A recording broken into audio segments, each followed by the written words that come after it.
Si tú sientes cerca un barullo y no sabes qué es un ángel llegando aunque no lo ves, para acercar nuestras oraciones a Dios. Sin más, abre el corazón y comienza a cantar, que no hay gozo más grande que el amor celestial, y los ángeles ya vienen a celebrar. Estimados hermanos, la Corporación Renovación Carismática Católica y la Escuela de Misioneros Juan Pablo II los invitan a que nos acompañen en las enseñanzas del curso del poder de la fe y la oración de intercesión en el Nuevo Testamento. Hoy meditaremos la enseñanza. La intercesión de los ángeles. Segunda parte. La misión de los ángeles. Sí, los ángeles vuelan, la iglesia se alegra, todos cantan y oran, las almas se elevan, se asusta el infierno, se aleja el mar. En el nombre del Padre, y del Hijo, y del Espíritu Santo. Amén. Queridas hermanas y hermanos, bienvenidas, bienvenidos a este encuentro, hoy con la palabra de Dios. San Ambrosio decía, a Dios hablamos cuando oramos, a Dios escuchamos cuando leemos su palabra. Y la palabra de Dios renueva nuestra fe. La palabra de Dios nos lleva a crecer en el conocimiento de Dios Padre, de Jesucristo y del Espíritu Santo, y a crecer, a conocer y crecer en la misión que Dios nos ha encomendado a cada uno de nosotros como hijos suyos, como cristianos. Durante estos días estamos reflexionando un libro que se llama El poder de la fe y de la oración de intercesión en el Nuevo Testamento. Hoy vamos a continuar hablando del poder de la oración de intercesión y de la oración de intercesión de los ángeles. Pero además vamos a hablar de la misión de los ángeles. Y yo quiero valerme estos son algunos pasajes en los que se ve claramente la misión de los ángeles.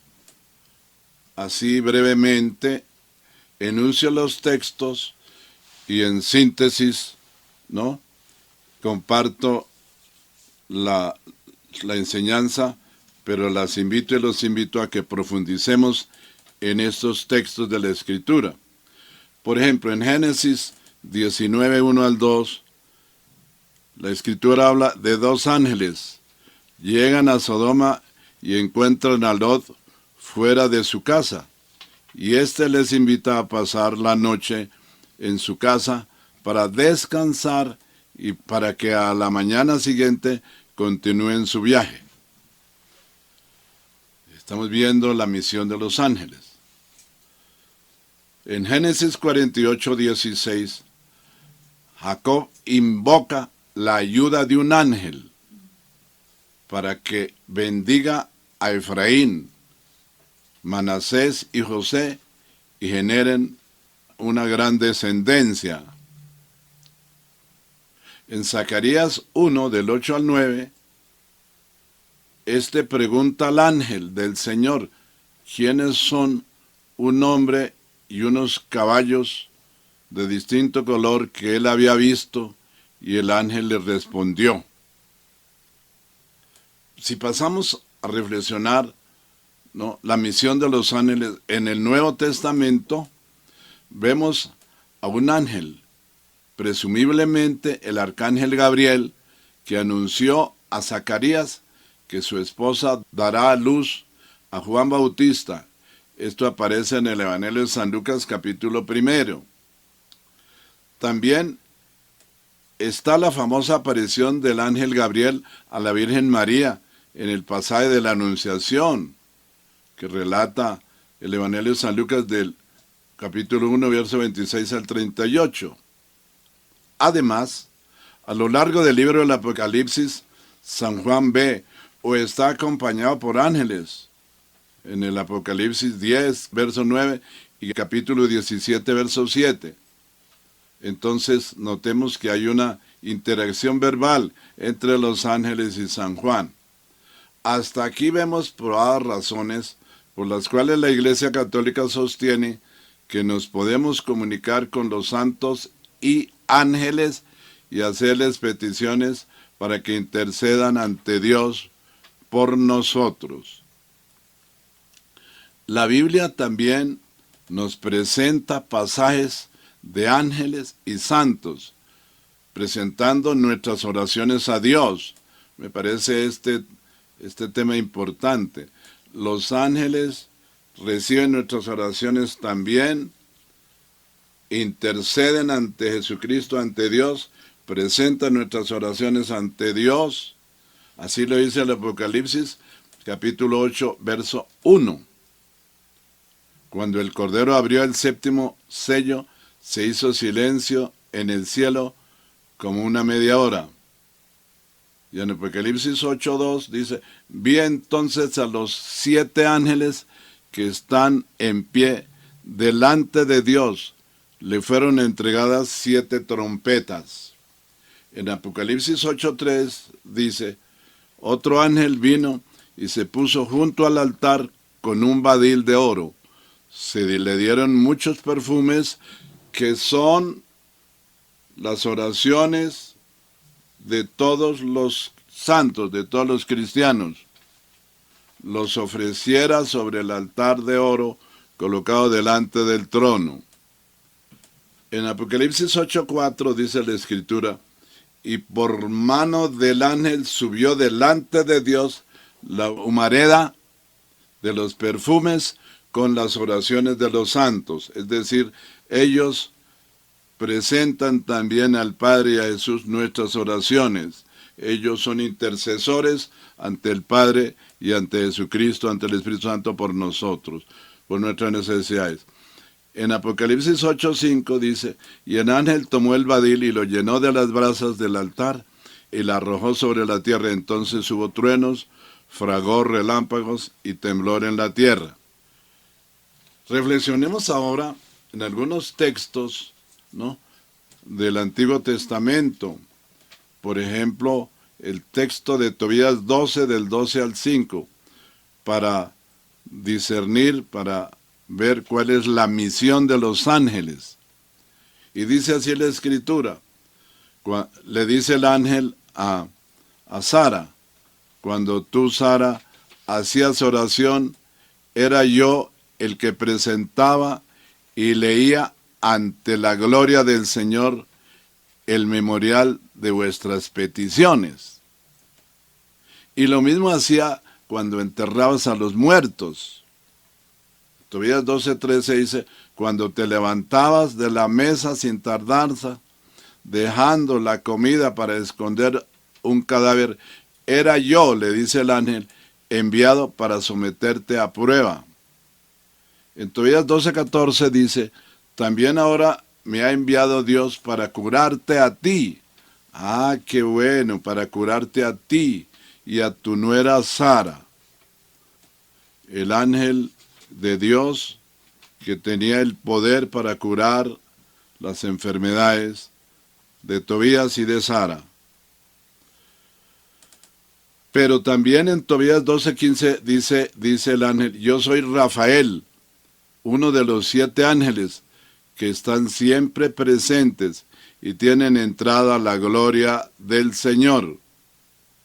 Y en Apocalipsis 5:8, y se acercó y tomó el libro de la mano derecha del que está sentado en el trono, y cuando tomó los 4 vivientes y los 24 ancianos, se postraron delante del Cordero. Tenía cada uno una cítara y copas de oro llenas de perfumes, que son las oraciones de los santos, de los hijos de Dios, de los cristianos. Luego los ángeles sí son intercesores y presentan nuestras oraciones también ante el Padre, ante Jesucristo, ante el Espíritu Santo. Pero miremos también en el Antiguo Testamento que hay un texto muy importante, en el libro de los Macabeos. Hablamos de Judas Macabeo, de los Macabeos. Capítulo 15, verso 13 al 14. Dice la Escritura: amó a cada uno de ellos, no tanto con la seguridad de los escudos y las lanzas, como con la confianza de sus buenas palabras. Les refirió además, Judas le dice a todo su ejército, les refirió además un sueño digno de crédito, una especie de visión que alegró a todos. Su visión fue tal como sigue: Onías, que había sido sumo sacerdote, hombre bueno y bondadoso, afable, de suaves maneras, distinguido en su conversación, preocupado desde la niñez por la práctica de la virtud, suplicaba con las manos tendidas por toda la comunidad de los judíos. Luego se apareció también un hombre que se distinguía por sus blancos cabellos y su dignidad, rodeado de admirable y majestuosa soberanía. Onías había dicho: este es el que ama a sus hermanos, el que ora mucho por su pueblo y por la ciudad santa. Jeremías, el profeta de Dios. Se está refiriendo a la intercesión de los ángeles, a la intercesión también del profeta Jeremías, de los santos que continúan intercediendo ante Dios, ante Jesucristo, por todos nosotros. Segunda Macabeos 15:15, Jeremías, tendiendo su diestra, había entregado a Judas una espada de oro, y al dársela había pronunciado estas palabras: recibe como regalo de parte de Dios esta espada sagrada, con la que destrozarás a los enemigos. Animados por estas bellísimas palabras de Judas, capaces de estimular el valor y de robustecer las almas jóvenes, decidieron no resguardarse en la defensa, sino lanzarse valerosamente a la ofensiva, y que en un cuerpo a cuerpo la fortuna decidiera, porque peligraba la ciudad, la religión y el templo. Y Judas y los suyos ganaron la batalla en el Antiguo Testamento en el pueblo de Israel.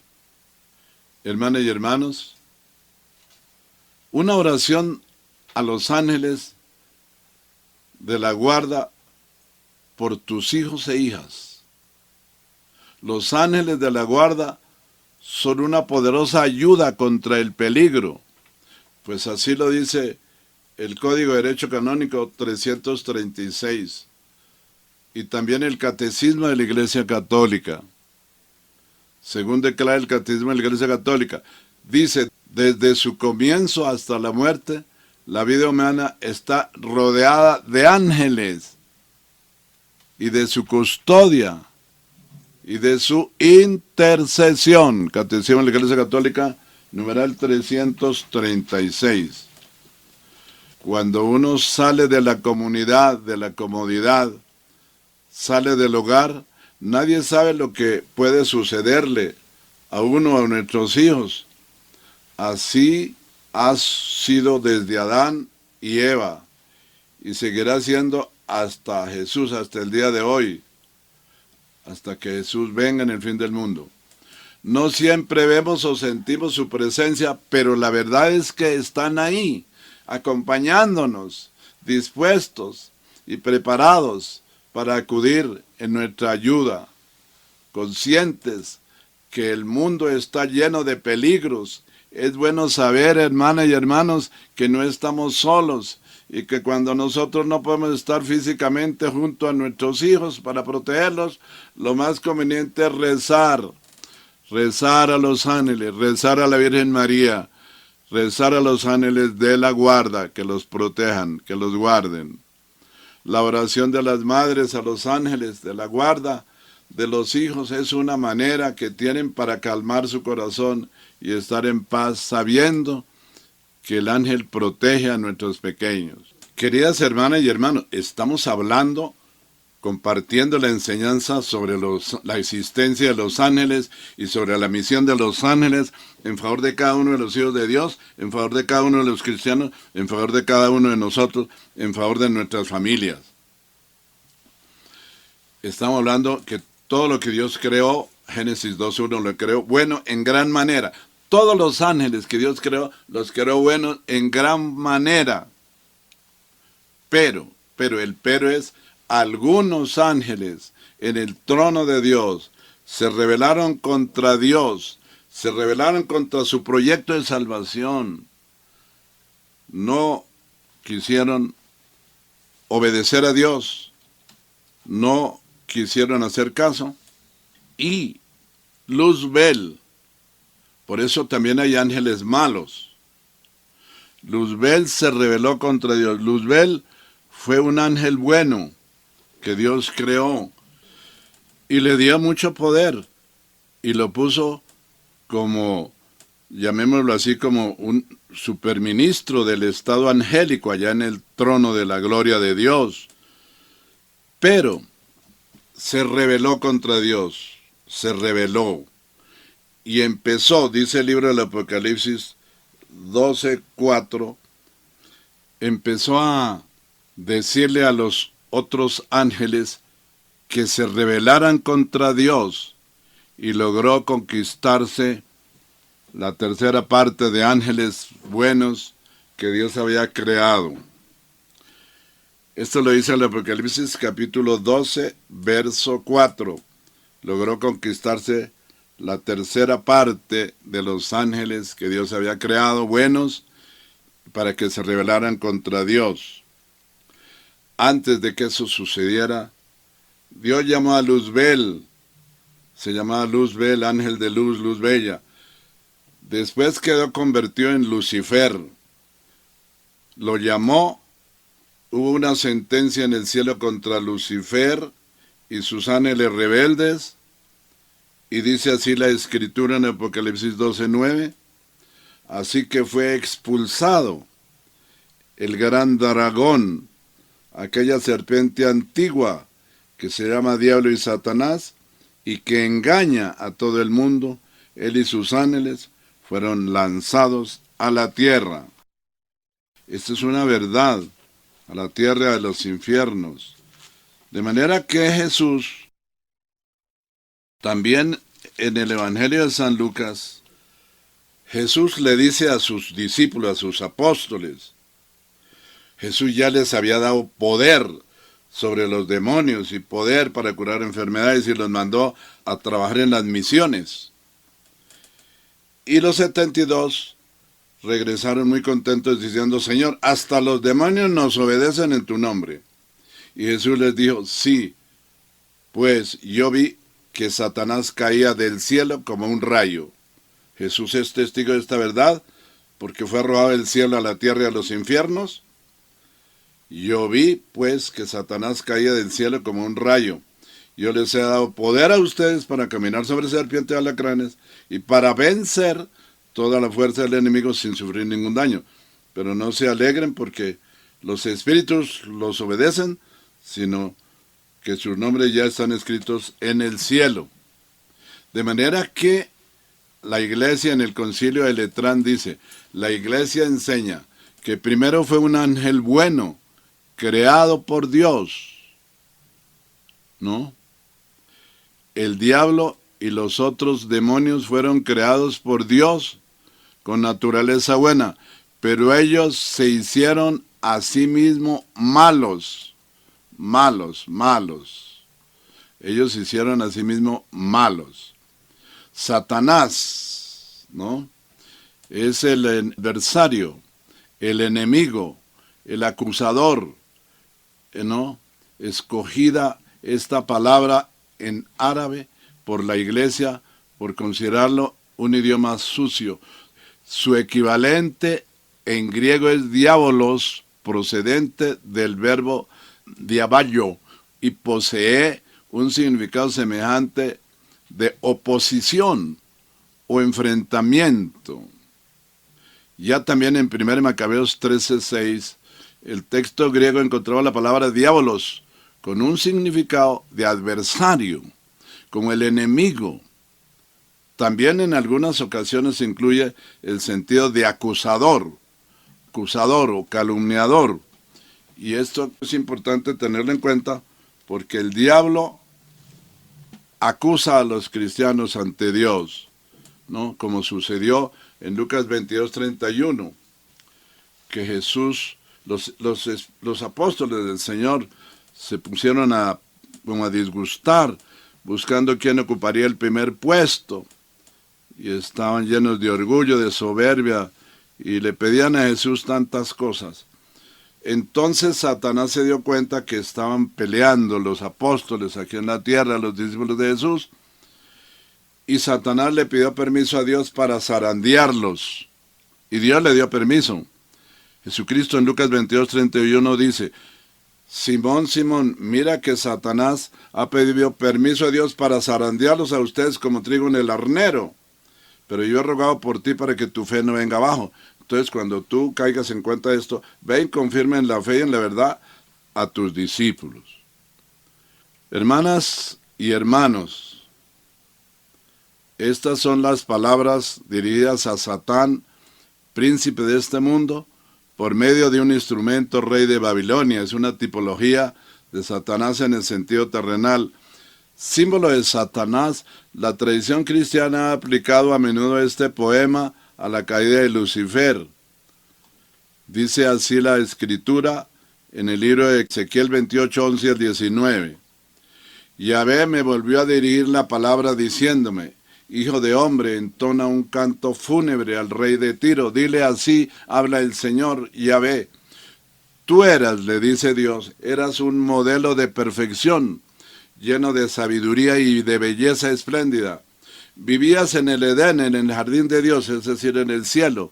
Incontables piedras preciosas adornaban tu manto: rubí, topacio, diamante, crisólito, ónice, jaspe, zafiro, brillante y esmeralda. De oro era el borde de tu manto, y de oro tus incrustaciones. Todo fue preparado desde el día que fuiste creado. Dios creó a los ángeles, les creó en estado de inocencia y de gracia, y los puso a prueba de fidelidad en el cielo. De manera que existen también todos estos ángeles malos que fueron expulsados del cielo a la tierra y a los infiernos y que andan por los aires. En la primera de Pedro, capítulo 5, verso 8, dice la palabra de Dios, dice Dios: Satanás anda como león rugiente buscando a quien tentar. Hace unos años, en 1974, algunos teólogos y aún teólogos de la iglesia negaban la existencia del diablo. Eso sí que es grave, ¿no? Porque al negar la existencia del diablo, pues tampoco hay infierno, tampoco hay condenación, no hay nada. Bueno, entonces, ¿qué pasó? Su Santidad Pablo VI nos invita a dominar la desazón, a romper el silencio y a reconocer que todavía hoy la presencia del maligno no es, por desgracia, un anacronismo. He aquí el pasaje clave de su declaración. El Papa Pablo VI dijo, hablando de Satanás y de todas sus huestes maléficas, abro comillas: el mal no es solamente una deficiencia, sino una eficiencia, una realidad, un ser vivo, espiritual, pervertido y perversor. Terrible realidad, dice el Papa, misteriosa y pavorosa. Pero dice el Papa, se sale del cuadro de la enseñanza bíblica y eclesiástica quien se niegue a reconocer su existencia, o bien la explica como una pseudo-realidad, como una falsa realidad, una personificación conceptual y fantástica de las causas desconocidas de nuestras desgracias. En cambio, dice Jesucristo, quienes pecan pertenecen al diablo, porque el diablo es pecador desde el principio. 1 Juan 3:8. Jesús sigue diciendo en Juan 8:44, Él es el homicida desde el principio y padre de toda mentira. Jesús dice así lo dice en el Evangelio de San Juan, capítulo 8, verso 44. Jesús le dice a los judíos, a los que no creían en Jesucristo, en el Mesías, les dice, ¿por qué no pueden entender ustedes mi mensaje? Pues simplemente porque no quieren escuchar mi palabra. El padre de ustedes, les dice Jesús, el padre de ustedes es el diablo. Ustedes le pertenecen y tratan de hacer lo que él quiere. El diablo ha sido un asesino desde el principio. Nunca se ha basado en la verdad y nunca dice la verdad. Y cuando dice mentiras habla como lo que él es, porque es mentiroso y padre de la mentira. Pero como yo digo la verdad, ustedes no me creen. ¿Quién de ustedes puede demostrar que yo tengo algún pecado? Y si digo la verdad, ¿por qué no me creen? Y Jesús termina diciendo, el que es de Dios, escucha las palabras de Dios. Pero como ustedes no son de Dios, no quieren escuchar. Hermanas y hermanos, esta es una terrible realidad. Queridas hermanas y hermanos, para terminar esta enseñanza, antes de terminar quiero invitarlos para que continuemos profundizando un poco sobre la doctrina de los santos ángeles, de los ángeles buenos, santos y de los ángeles malos. Considero que es necesario reflexionar un poco, conocer un poco más sobre estas verdades de la iglesia, sobre estas realidades de los ángeles, pero lo vamos a continuar haciendo en una tercera enseñanza. El Señor los bendiga, feliz día. Sí, vuelan los ángeles en el lugar, en medio de todos y sobre el altar, trayendo las manos llenas de bendiciones.